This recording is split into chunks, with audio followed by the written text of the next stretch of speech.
I predicted 5 hypercharges that were leaked in the last Brawl Talk, but as a concepts creator, how many did I get right? Let's find out.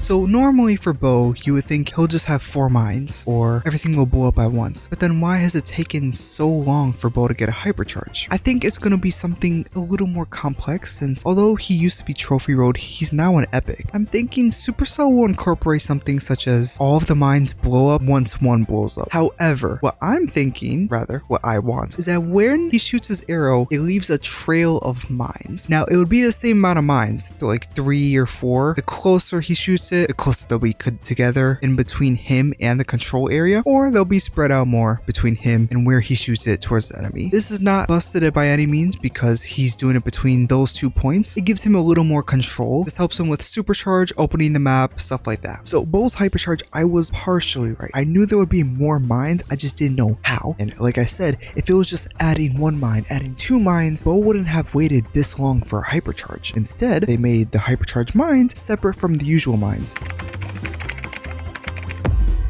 Now, for Lola, many people think she'll get a 3rd clone or something crazy like that. Realistically, Supercell is just gonna buff the clone. I don't think they're gonna do much in that, even though she's an epic. Because if you think about it, a hypercharge won't spice up her entire kit as much as you think it would, because her entire kit already, as is deal a buttload of damage and continuously deal a buttload of damage. But what I would want is maybe some of the stars could home. Her eagle is so massive. Here's a fun little change. What if the eagle was stronger than her? Like it had more health, more damage. As much as maybe you could remove the damage penalty area, I think you could have a damage upgrade area around her. So maybe like 3 tiles past the damage penalty area, or even further. So you have 1 lane and the clone on the other lane. Because realistically, it would be fair for her clone to be hypercharged, since it is a hypercharge spawnable, and it would have the stats of the hypercharge in some way or form. I mean, that's her whole thing, dealing damage. She's a damage dealer. It's what she does best. I pretty much hit the nail on the head. Buffer than her, more damage, more health. Pretty simple. She's a damage dealer. It's what she does best.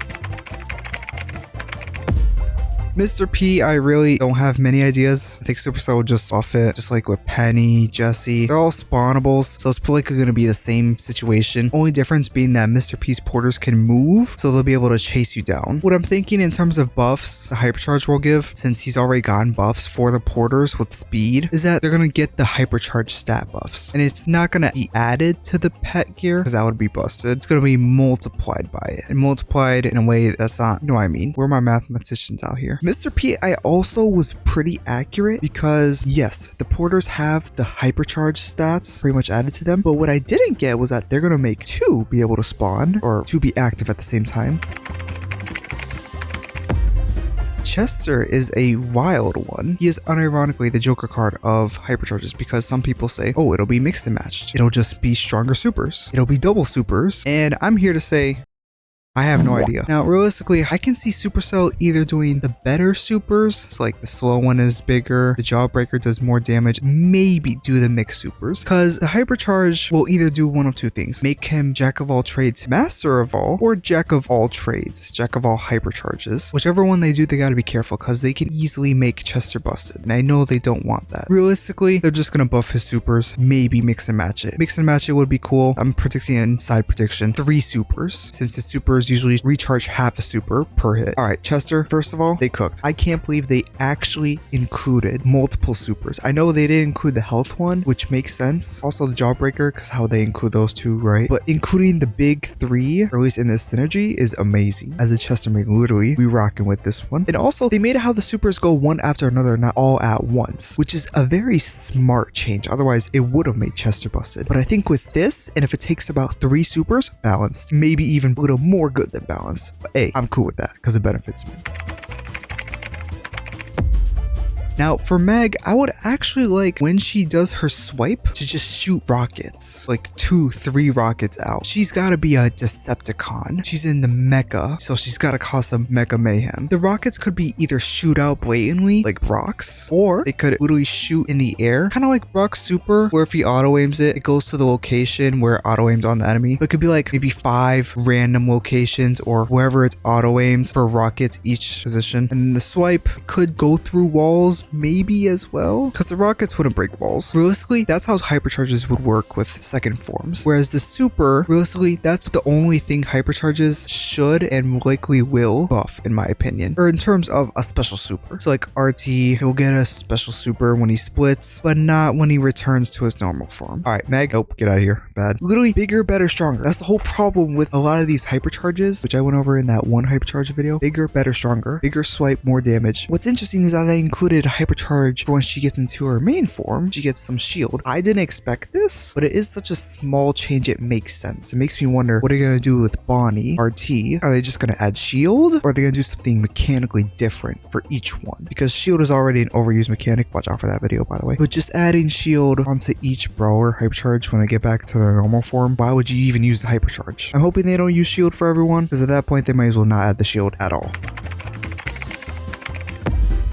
But let's talk about the other hypercharges I didn't predict. Now, Carl I actually wanted to include in the video, but I want to keep it nice and short. I predicted this. I mean, it makes sense. He's a super rare. He's not a freaking mythic. Mandy, I don't know how to feel because this is just ripping off her mutation, and her mutation wasn't even that good. Although, to be fair, if she hits 2, she instantly gets super back. So could pop off and maybe showdown, but that's really about it. 5v5. Oh, wait, actually 5. Hold up. 5v5 might be cooked. Now, Hank. Let's talk about Hank. I'm excited for this one. First of all, they fixed Hank. He's gonna be good now. Have you seen the homing on these torpedoes? You cannot escape. You have a target on your back. I don't remember if they go through walls or not. My editor will be showing the footage right now. Also, say hi, editor. The homing is insane. I don't know how long it stays out, of course. So it might be like Nani's super, where you can just kind of bob and weave around it, whatever. But you gotta consider there's 6 of them. It's like he has 6 hypercharged Nani supers just locating you and trying to take you down. This is gonna make Hank a lot more fun and a lot more versatile. Although, of course, now there's gonna be Hank players on freaking Shooting Star or something. So what I wanted to predict for B was that her super was going to be a bunch of small stings or big stings, doing a lot more damage and being a lot more threatening, scary. They sort of did that, except they split upon a certain distance or when they hit an opponent. So now B has splash damage, which is very interesting because she'll be able to deal with a lot of her hard counters, like Mr. P, for example. I think this big covering of a weakness might make her, I don't want to say meta, but a lot better. Buster, I mean, we all saw it coming, right? The only thing I wanted was that you can reflect an infinite amount of projectiles. Making them do more damage makes sense, but I think making it reflect any amount of projectiles would have been cooler. The name is literally plot armor. And also, if your enemies are reflecting an infinite amount of projectiles at themselves, they kind of deserve it, because what are you doing? Grom, pretty much expected, except of course it's one super after another like Chester's to make it give you some counterplay, which that's good. And of course it's not as busted as we may think, even though it'll cycle supers, because remember, Grom's super is counterintuitive. It breaks walls, so depending on where he throws it, he's gonna break double the amount of usual walls, especially since now the second one is at an angle. Sam completely makes sense, except they added, instead of mashy, you have to actually hit an opponent to get it back. So now with those done, let's look at the secrets of the Brawl Talk. So Uno Chester, first of all, before we get into all that, W skin, definitely buying this day 1. This skin will be bought. Y'all getting this +4. And of course, at the end of the Brawl Talk, if you blinked, you missed it. Egg Pam and Egg Rico. I don't know where Egg Rico came from, but Egg Pam, that is, oh my god, it's also called Brawl Yell instead of Brawl Talk. That's crazy. I don't know if these are real, but it also confirms Pam's Hypercharge, if you see that icon right here. If these are real skins, Supercell is going to be making bank. And of course, in another scene, Pam's Hypercharge was confirmed again, in addition to Gus's. Now, Pam's Hypercharge is likely going to be, well, hold on, let's predict here, right? It's either going to be larger super that heals more, or it's going to be something that when you enter it, it gives you like the Poco gadget effect, where like if you leave it, you heal a bit afterwards. That would make her a lot better in the healing department. Gus, I'm just going to use a Splatoon reference, like with the bubbler from Splatoon 1. It's just going to give all his teammates the bubble, kind of like Poco. But anyways, what did you think of the Brawl Talk? Of course, we have a new Colt icon, special skins, esports sprays, etc. Let me know what you think, and until next time.